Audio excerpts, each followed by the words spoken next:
I must have gotten 3 or 4 dozen emails over the weekend about Donald Trump going to the hospital for a multi-hour unplanned visit. It wasn't on his schedule, with speculation just running rampant about what this is related to. And some of the people who emailed me about this were speculating that maybe this is related to Trump's cognitive decline.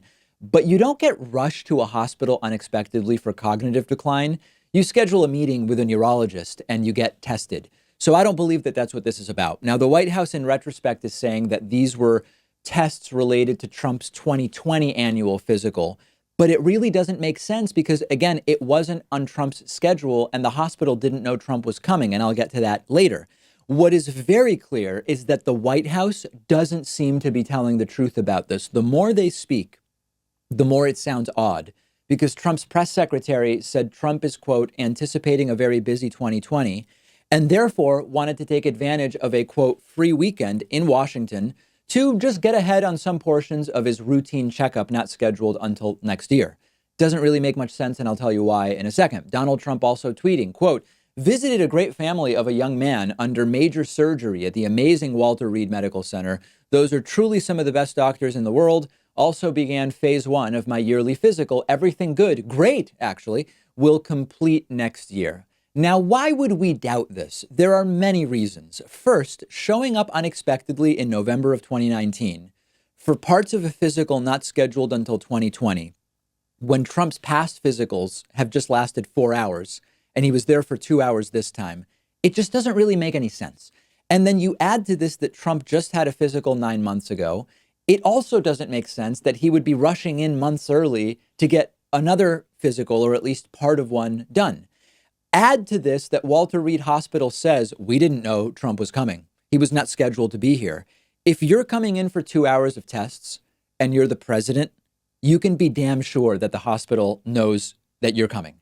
Karen Tumulty has a good piece in the Washington Post, which should guide us, which explains that even when the White House's explanations make sense or appear to make sense, they are very often lies. They lie all the time. They lie about everything, even insignificant things. When the White House's explanation does not make sense, you can be almost certain that it's a lie. And here, the explanation makes absolutely no sense whatsoever. And in fact, claims around Donald Trump's health haven't made sense for a very long time. Remember, claiming that he is 6'3" when Obama is 6'1", and in any picture of them together, Trump is clearly shorter than Barack Obama. That never made sense, but it was useful to try to have numbers on paper that make Trump just short of obese rather than obese. The letter from Trump's old doctor, Harold Bornstein, that Trump would be the healthiest president ever when he was at the time, I believe 70 or 71, eats food constantly, arguably obese, if not borderline obese. And Bornstein, of course, hadn't examined any other presidents. How could Harold Bornstein say Trump would be the healthiest president ever? It didn't make sense. You would have to be very dim to believe that Donald Trump, not scheduled for medical exams until next year, would say, hey, you know what?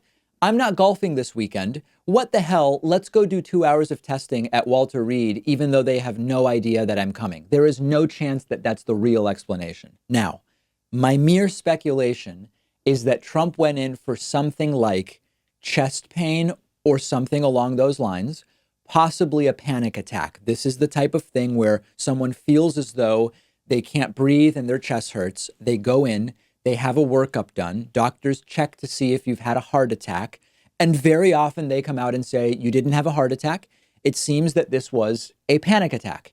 Trump is not a healthy guy. He doesn't exercise. He's overweight nearly to the point of obesity or obesity, depending on what numbers you believe.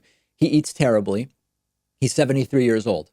At some point, one would imagine that that would have repercussions. If I had to bet, I would say panic or anxiety related chest pain. I don't blame the guy. Things are not going well. The wall's closing in. Roger Stone indicted on 7 counts. Impeachment inquiry. Another loss in Louisiana, things not looking good for Trump. That is my best guess, and it is merely a guess. Last thought. If Trump does abuse uppers, amphetamines, as it increasingly seems that he does, and we're going to talk about that momentarily, those can make someone feel like they are having a heart attack. And it wouldn't be remotely surprising if it was related, if indeed that is what Donald Trump is doing. Of course, Trump not seen publicly or by the White House press corps other than when he left the hospital as of this recording of the segment up until now, tweeting, certainly tweeting nonstop, but also not seen publicly in any kind of capacity. We will see if we ever learn the truth with the Trump administration. Very often, we never do. One of today's sponsors is privacy.com/Pakman. This is a free service that I've actually been using myself for a while now, and I love it. You just take a few seconds to link your debit card or bank account to privacy.com's mobile app or browser extension for Firefox and Chrome. And what that does is allow you to instantly create virtual credit cards that are linked to your bank account so that you're not actually putting your real debit card number on the internet. And you use these virtual credit card numbers to buy things online. And with one click of a button, you have the ability to create multiple virtual cards, delete cards, freeze and unfreeze cards. You can put a limit on a card so a company won't be able to charge you more than you actually want them to. And it protects you from being hacked. It protects you from companies being hacked, which we've been talking about for a while on the program.